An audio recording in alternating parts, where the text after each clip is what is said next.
fitrah, ibadah haji.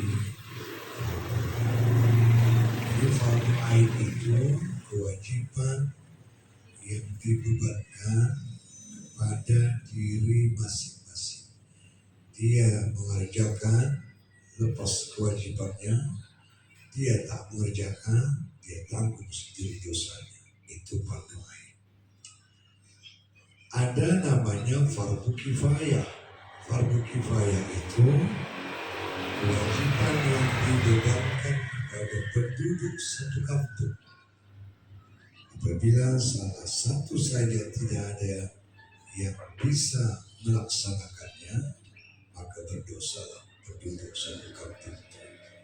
Tapi kalau satu saja ada yang bisa melaksanakan fardu kifayah itu, maka lepaslah penduduk sekampung itu dari dosa. Makanya beruntung kita di kampung ini masih ada orang mau ikut sholat jenazah. Kalau tak ada yang mau mencoba jenazah, kalau ada yang berpulang ke rahmatullah di kampung kita ini, sudah sudah sekampung. Bukan lagi satu orang yang sholat jenazah, banyak. Memang kadang-kadang berapa saf yang ikut sholat jenazah. Tentu saja tak ada yang bisa melaksanakan itu. Dia masih banyak bisa melaksanakan. Yang memandikan jenazah masih ada beberapa orang, yang laki-laki masih ada, yang perempuan masih ada. Yang perlu kita pikirkan ibu-ibu, adakah generasi penerus setelah yang ada ini? Kenapa? Boleh saja, mohon maaf, bila yang bisa sekarang memandikan jenazah, bila sampai hukum mereka, siapa pengganti? Itu harus dipikirkan. Siapa penerusnya? Siapa pengganti untuk memandikan jenazah? Istilah kita di kampung bila naik. Makanya dianjurkan anak-anak tuh dibimbing, diajarkan bagaimana melaksanakan fardu kifayah. Anak-anak, supaya apa? Supaya anak-anak kita mengerti. Jangan ada anak-anak kita tidak paham melaksanakan fardu kifayah. Orang lain juga mohon maaf membantunya. Kalau tak bisa kita memandikan jenazah orang tua kita, tak bantu kita sampai tugas. Datanglah dia. Mana berani-beranian mereka mencampuri urusan fardu kifayah kalau tak kita minta tolong kepada mereka. Karena bukan hak orang lain. Jenazah itu kata Rasulullah, hak ahli warisnya, hak keluarga. Itu yang paling utama dulu. Bukan hak ustaz, bukan hak kiai, tapi hak ahli warisnya. Ahli warislah yang punya hak pertama kali untuk mengurus fardu kifayah. Maka dalam fikih jenazah istri boleh dimandikan suami. Orang istrinya, jenazah suami boleh dimandikan istri. Tidak ada masalah. Nah, anak-anak boleh memandikan jenazah ayahnya, boleh memandikan jenazah mana silakan. Orang tua ada. Secara naluri, secara logika, tidak ada nafsu anak kepada orang tua dan tidak ada nafsu orang tua kepada anak. Mohon maaf, tanda kutip syahwat. Lalu kenapa ketahuan ada ayah kandung, mohon maaf, menggauli anak kandungnya? Dikhawatirkan tidak 100% itu anak kandungnya. Ada ulama yang berpendapat begitu, dan itu bisa diterima secara akal. Bisa saja kemungkinan bahwa benih yang bercampur itu bukan benih dari ayahnya langsung tulen. Ada mungkin benih orang lain. Makanya para narapidana bertanya sama saya dan minta tolong, Ustaz, sampaikanlah sama Kalapas, buatkanlah kamar untuk suami istri kalau pertama di sini. Tapi ada buktinya suami istri, ada buku nikah di bawah, jelas mereka suami istri. Biar bisa yang suami istri itu di kamar berdua semasa bertamu, kan tidak ada haram, Ustaz, karena kan suami istri. Apa saya jawab? Saya sudah pernah tanya sama seorang alapas yang sudah pindah atas. Apa jawaban Pak Alapas? Kami sudah usulkan kepada Menteri saat kami rapat Kalapas se-Indonesia. Apa itu jawaban Menteri? Tidak bisa kita jamin bagaimana mereka di luar. Maka lebih bagus jangan. Karena nanti bisa berakibat fatal. Kalau memang mereka sama-sama di luar, tidak ada masalah. Ini satu dalam satu dunia. Yang merayakan dan paham ibu-ibu itu kan, maka tak dikasih sampai segala. Mana boleh. Lalu ketamu lah saya tengok dulu dokan-dokan. Ya wajar lah suami istri. Kadang-kadang tak suami istri pun dokan-dokan juga kan itu. Mana tahu itu suami atau tidak. Ya kan. Nah artinya ibu-ibu yang dirahmati Allah, kembali kita ke pokok permasalahan. Kalaupun ada ketahuan, mohon maaf, ayah menggauli anak kandungnya, ada ulama yang berpendapat bisa jadi itu tidak sepenuhnya dari benih si ayah. Kalau betul-betul itu ayah benih tidak ada rasa syahwat sedikit pun. Maka Imam Asy-Syafi'i menjaga ini. Kenapa Imam Asy-Syafi'i menerjemahkan, menafsirkan aula masukul nisa, bersentuh kulit laki-laki dan perempuan yang tidak mahram? Apa batalnya? Sementara mazhab yang lain mengatakan tidak batal kecuali naik syahwat. Saya bersentuh, mohon maaf, dengan ibu setelah ada wudhu. Menurut mazhab yang lain tidak batal wudhu kita kecuali ada syahwat, baru batal. Imam Syafi'i tak begitu. Ada syahwat atau tak ada syahwat, batal. Kenapa Imam Syafi'i menyatakan begitu? Imam Syafi'i ini pandangan jauh ke depan.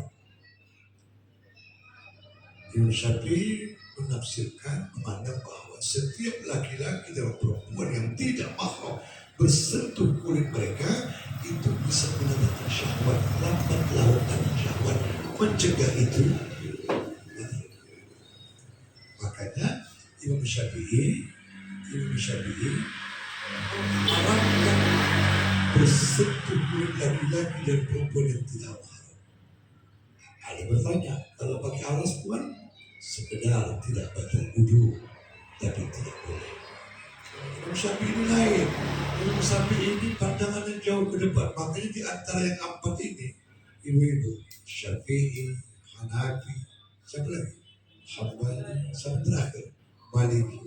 Ini memang Syafi'i ini memang punya spesifik, dia nggak lain daripada yang lain. Imam Syafi'i, dia pandangan yang jauh ke depan. Memang dia kecerdasan otaknya, akalnya begitu luar biasa. Pernah mereka apa ini dipanggil oleh raja yang zalim, maka mereka disuruh menyatakan bahwa Al-Quran, Zabur, Injil, Taurat itu adalah baharu. Itu kitab yang wajib kita imani. Al-Quran, Injil nih, kalau yang aslinya ibu-ibu, ini apa yang ada di Al-Quran, ada di situ. Injil ini juga mengajak mengesahkan Allah, menyembah Allah. Zabur juga mengajak mengesahkan Allah. Taurat juga begitu. Tapi karena Injil ini sudah dikutak-katik oleh orang-orang yang kafir, maka isinya sudah berbeda dengan Injil yang asli. Maka yang wajib kita imani, kitab kan, rukun iman 6 diantaranya beriman kepada kitab-kitab. Kitab-kitab ini yang mana? 4 yang wajib kita imani: Al-Quran, Injil, Taurat, dan Zabur. Tapi dalam Injil, dalam Taurat, dalam Zabur ini terangkum yang 3 ini dalam Al-Quran. Jadi Al-Quran penyempurna yang 3 ini. Yang ada di Al-Quran, yang ada di Injil, ada di Quran. yang ada di Taurat, di Zabur, semua komplit ada di Quran. Maka Al-Quran ini adalah sumber hukum yang pertama. Inilah Al-Quran, sumber hukum yang pertama.